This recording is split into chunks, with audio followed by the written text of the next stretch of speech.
Thank you very much, Heather, for having me for the LASER tonight, and also for the wonderful introduction by CLOT magazine, which I think was great.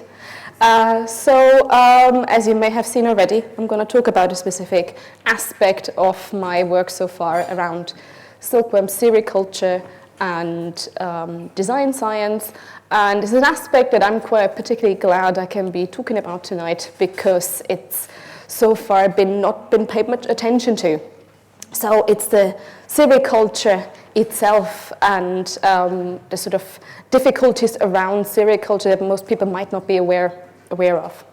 So some people might know already, but my work is mainly around speculative critical design, which is a field of design that is eager to look at design for instigating social debate, for looking at teasing out criticality in design, technology, society, and science. And so I'm going to start with the first slide here, the two-sided deal. So sericulture, as some of you may know, is the art of keeping silkworms for human benefit. For silkworms are caterpillars that feed on mulberry leaves, only Morus alba, a white mulberry leaf.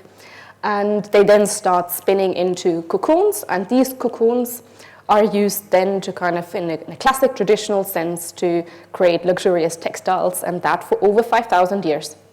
So that is a quite unique human-animal connection. I wouldn't go so far and say collaboration, sort of like, let's say, maybe like connection.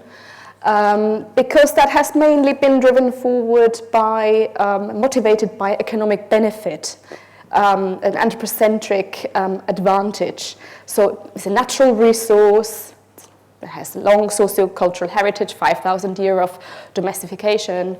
It's a biodegradable material, has unique material properties. Silk is incredibly strong, and even in the textile, but also in the kind of application in the past 15 years I'm going to talk about later. So the two-sided deal, this is the first side I'm going to talk about. The second side will follow later. So that is the kind of side that we kind of see, like for now. You have the caterpillar. This is a sort of snapshot from my own colony. I kept it home like recently, a couple of months ago, and they're feeding on the mulberry leaves. And then once they have fed after 4 weeks, they kind of start spinning themselves into cocoons, and these cocoons would be then, if not interrupted, then unreeled in a sort of technique in a textile industry. This is a snapshot what would happen if you let those silk moths emerge from their cocoon. On the left is one I cut open. These are the pupae inside. This is what the silkworm looks like during metamorphosis. And this on the top right, you can see a moth, looks quite scary, and on the top bottom right, a sort of full-sized one. So the problem I'm going to talk about here is the accidental path dependence creation, which sounds rather abstract, or the myth of planned action, which seems a little bit of a jump between what I've just talked now. But we're talking about something that is very agricultural. Yeah, you have the connection between humans and silkworms, and that seems a sort of like almost natural given. We're kind of keeping animals and for our benefit, and there's nothing wrong with that. But we kind of look at this here, and there's a side effect, or almost like an accident in the development or usage application of sericulture that we are not properly aware of, maybe. So you see here, this is, for example, how it's been traditionally done. You have here on the left a sort of silk machine, an unreeling machine, a large one. On the right one, this kind of factory where the women are sort of unreeling the fibers from the cocoons. And so this would have been, in the principle it is still the same, but these are kind of factories who are basically doing the same, just in a sort of more mechanic manner. And what a lot of people don't know what happened then, like early beginning of the industrialization, is development of the jacquard loom machine. And that is a quite interesting one because Joseph Jacquard invented actually the punch card system, which is now considered the predecessor of modern computing. And here you can see, for example, a direct comparison. On the left, you can see the punch cards that were used and still used in like traditional Jacquard loom machines, weaving machines. On the right, here you can see a programmer, which was basically, by the way, mainly women were programmers back then, standing beside a stack of punched cards, which is a computer program, that stack of cards. And what's also interesting, another sort of path dependency that has been created even further on is actually the development of the QWERTY keyboard, which is, by the way, not the most ideal arrangement of keys. They're like more efficient forms, but since this one has established, we're kind of like stuck with it now because this is things called network effect, sort of like reinforcing a once established path. And yeah, that happened basically when we kind of look at it more closely. From that engagement, from like dealing with silkworms and the kind of emerging, almost like side creation of tools, tool making, from the initial engagement with the silkworm. So was the second deal, was this kind of the other side of the two-sided deal? Well, I would say the animal welfare and the opposition of that just so temptingly good deal of deploying silkworms for our purpose is that modern day silkworms are entirely dependent on human care. They are completely extinct in nature, they're entirely artificial. And they would not survive in the wild one day. So these animals are actually not natural anymore. In fact, they are, if you like, a sort of almost an artificial creation that mimics the living. So as moths, which they would usually never experience, like silk moths, are not considered in this path dependence creation, this particular one. They would not be able to reproduce by themselves anymore. They just turn around in circles. They cannot fly anymore because the body and wing ratio is just out of proportion because it's not desired by people that they can fly. What they desire the silk moths to do, or silkworms to do, is like weave like biggest possible cocoons. And they cannot eat anymore because they have malformed mouth parts, so they would just starve to death if they would be kept alive. So that is something that I think is quite significant because that is basically the creation of a completely unfit animal, which we also see in other areas of like human-animal connection, like you see with cows and chicken and so on. But I think what's particularly interesting is that it's not so visible with silkworms, and a lot of people also say they wouldn't care so much because it's just an insect. And this has been done and carefully developed in the last 5,000 years. So clearly the second side of this deal is not relevant anymore. And why is it not relevant anymore? Because it's a locked path now. There's a sort of point of no return. You cannot turn these animals back into sort of fit animals anymore. They're not existing in nature anymore. And also, we'll be getting increasingly more dependent on silk because there's a sort of new research on silk which kind of came about in the last 10 to 15 years on body interfaces and the integration of reverse engineered silk into the body to create a digital gateway into human bodies. So therefore, it's almost like a sort of next stage of dependency on silkworms' human connection, which is even more invasive. So you can see that path of personal computing. I mean, like, it's not a complete timeline. It's just like some quick examples that kind of popped in here. So you can see there's a sort of transition from personal computing, what we kind of experience right now, a sort of popular realm of wearable electronics, of wearing gadgets attached in and around your body. And towards what I'm interested in is transient electronics and implantable body interfaces, which will be enabled through reverse engineered silk. So here's a sort of diagram that kind of shows that process of path dependency creation. And it is a sort of model that has been used mainly by economists, which is quite an interesting one. Because what you can clearly see here is something that I've also seen a lot in the design process as actually ideal simplification. I always thought it was rather uninspiring and unreflective of the reality of dealing with people. So you can see, here's in phase one are many, many options. And once, maybe through an accident or like a randomly made choice by 1, 2, 3 people, a path has been defined that is kind of funneled down. And then in phase 3, at the tipping point between 2 and 3 is a lockdown where that path cannot be changed anymore. Although maybe in phase 1, there would be far more opportunities and varieties of ideas and options, actually far better and more superior to the one in phase 3. But there's no chance of going back anymore. So that was something that fascinated me. And that is one of my favorite quotes from Jenny Holzer: "We live in the surprise results of old plans."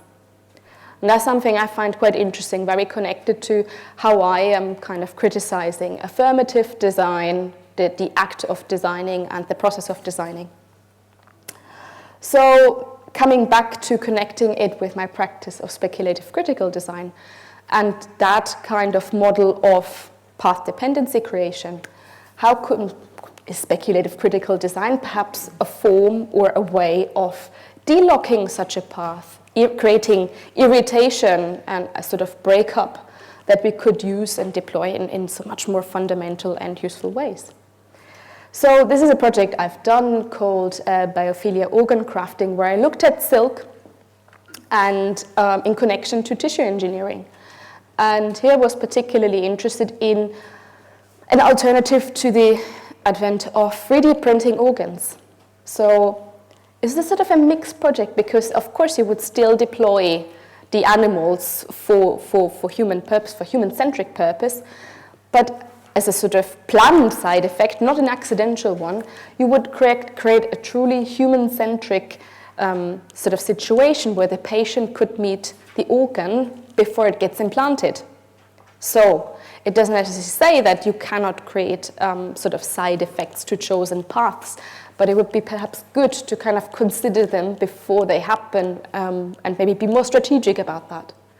So quickly saying that the benefit of silken organ matrices over, like, let's say, the heart of a donor, like a sort of a cadaver, is that this organ would not be rejected by the human body. And it could be potentially seeded with cells by the person who's ill. So that would be truly become, over time, your own organ. And that would be like beneficial on many levels, but I'm not going into that too much. So here's a sort of situation where we would even further the invasiveness of manipulating the silkworm. You would genetically modify it, because the animal is genetically sequenced since roughly 2004, and be perhaps more radical and perhaps more honest about that exploitation of that animal. And being also fully aware of the sacrifice that you're kind of taking in a way. You kind of, it comes at a price. But I was thinking, is there perhaps a way of thinking through the difficulties of animal exploitation, or that would make it justifiable? It's a tricky one still, I think, but I thought the only way it would make it justifiable would be, for me, if it was to do with survival. So this is why I kind of thought genetically silkworms could potentially weave in a collective these human organs, and therefore enable us as people to treat each other through medicine in a more humane way. So interesting. Again, I manifested this scenario. It kind of brings out more ethical dilemma, though. So here we have another rather dull-looking graph diagram, But it just kind of shows that sort of usual transition from path dependence creation, which I find hugely interesting. So you have the historical accident, X, Y, Z happens, material falls into liquid A, Z, B, something appears, people claim the invention, it's going to get scaled up because it's in the moment cheaper, long-term cost has not been considered, and we go for it, and that's pretty much the story of the invention of the car. And then you have an early path creation because people find it beneficial to use the car because it transports them like over distances in much shorter time, and so on and so on. And then you start building streets around it and infrastructure. You build houses in a certain way because you can travel with cars from A to B and so on. And you start locking that path in. You become dependent on the technology, car. So what would be a path delocking here? Can we sort of rethink the kind of perhaps ill-informed choices we've made? So the usual solution for path delocking is something I find interesting, but also again rather accidental. So you have like here the phase 1, phase 2, here's the locked path, yeah, the funneled down path. And you have phase 3 and 4, where there's perhaps variation in the path, and then perhaps another path forms. The problem is when you take that whole phase that's incredibly cost inefficient, it's rather random, it's not strategic at all, and I think it doesn't really utilize the power of design and creativity. So I kind of thought, okay, by observing the silkworms in relation to potential technologies and biomedicine, which is my field from the past. I'm an industrial designer as well. So I kind of thought I need to shift my own practice as well. I cannot just go ahead and make individual design suggestions that are in a way just another kind of path I am suggesting if taken wrongly. So far I think the problem with speculative critical design was that it's been taken as a sort of suggestion, whereas I think the way I have seen it was a sort of manifestation for thought, a thought exercise. So we can pick it apart, revisit it, and kind of build up on that. So polyphonic design science is something I'm interested in developing for informed decision making in opposition to accidental path creation and path locking. So this is the material and how it's been developed recently. It's called reverse engineering. You take the silken cocoon, you still have to kill the animal, unfortunately, but since this is a kind of point of no return, we kind of take that as a sort of baseline. We cannot return these animals into their original state again.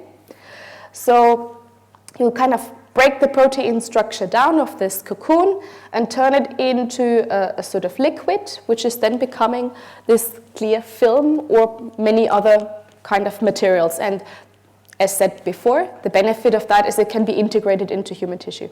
So here you just see like an impression from when I was working in the lab. By the way, I'm also a visiting scientist at SilkLab in Tufts University in Boston.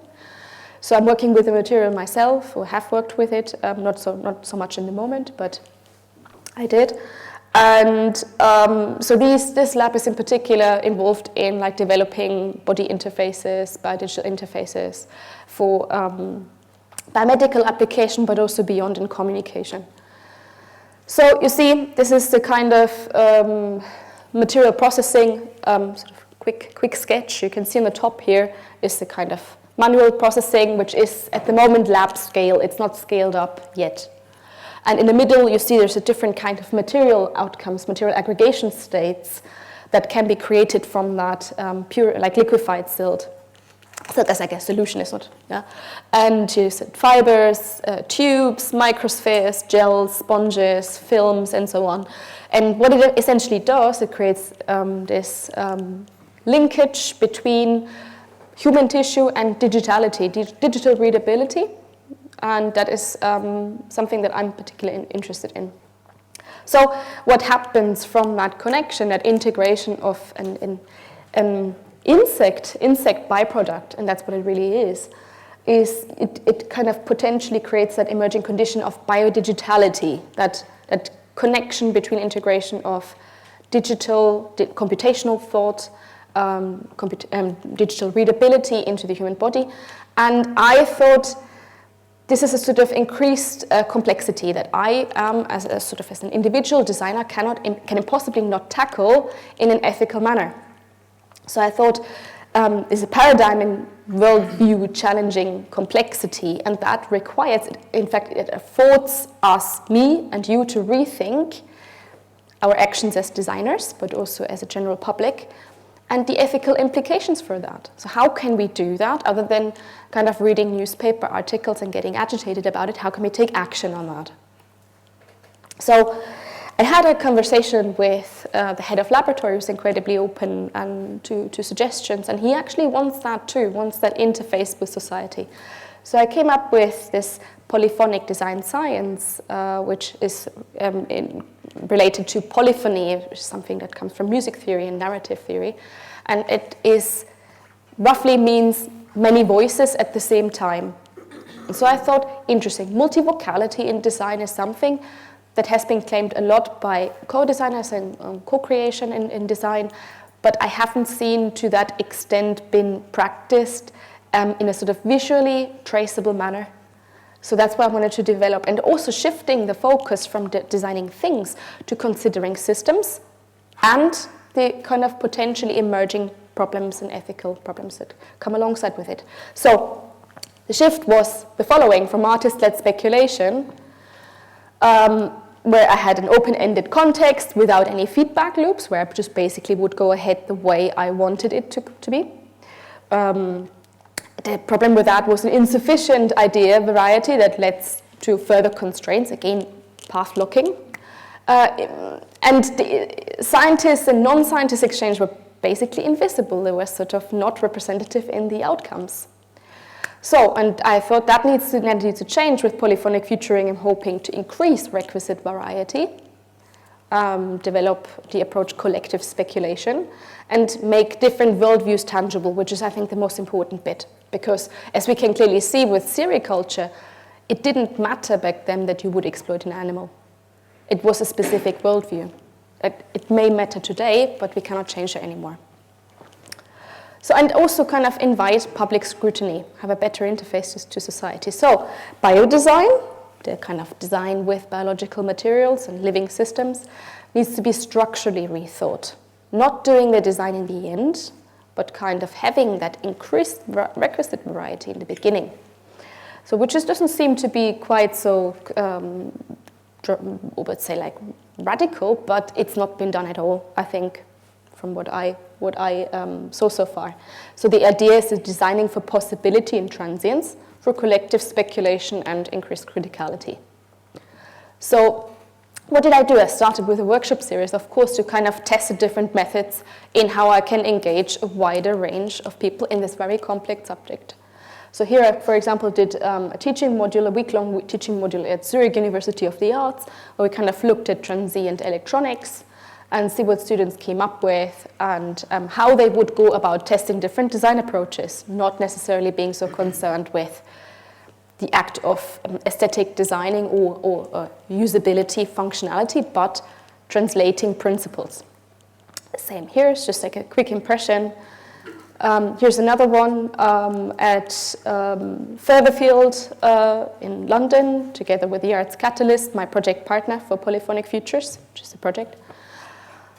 Here are some impressions furthermore. We did also hands-on exercises which were based on the experiences and material experimentations I did in the lab. I wanted to translate the lab experience to another space where people can safely experiment, so people have the same sensation and get the same impression of the material without having to have access to a lab. So you get the notion of a transient material and how it kind of behaves. What are its limitations without having to have that expensive laboratory access? So from these workshops were like futures generated by the individual participants. From their own perspective, their own ideas around where they would like to see that technology going. And these were sort of collected around I have around 40, 50 of those right now, probably a bit more, just from that time frame. So, and I had the chance to even widen participation in an event at the V&A last year during Digital Design Weekend, where basically the public could come and participate too. So I had to even simplify the workshop methods even further, but still to kind of maintain fidelity to the factual truthfulness of what I'm actually telling people about that technology, which was quite tricky. So that was an interesting one, quite successful. We could further more contributions. So the idea was then, okay, this needs to go somewhere. We have a platform and where this can be visually traced, and over time people can also connect and take that ethical discourse even further, and the discussion and exchanges can be read and traced over time. So these ideas are at the moment been uploaded to the Polyphonic Futures platform, and increasingly they're kind of being debated and circulated between different audiences, and gradually they will go through several steps of development. Some ideas may get a lot of feedback, a lot of interest, and these ones will be gradually taken further and perhaps be realized, but in a sort of very democratic, well, as democratic as possible process. This is a kind of snapshot of the platform. Is live. You can actually look it up. Just at the moment, there aren't so many ideas uploaded yet. We kind of wait for a waiver. But yeah, at a sort of next event, we will hopefully have more possibilities to invite you to become a member in the platform too. So I'm looking forward to that. That's it. Thank you.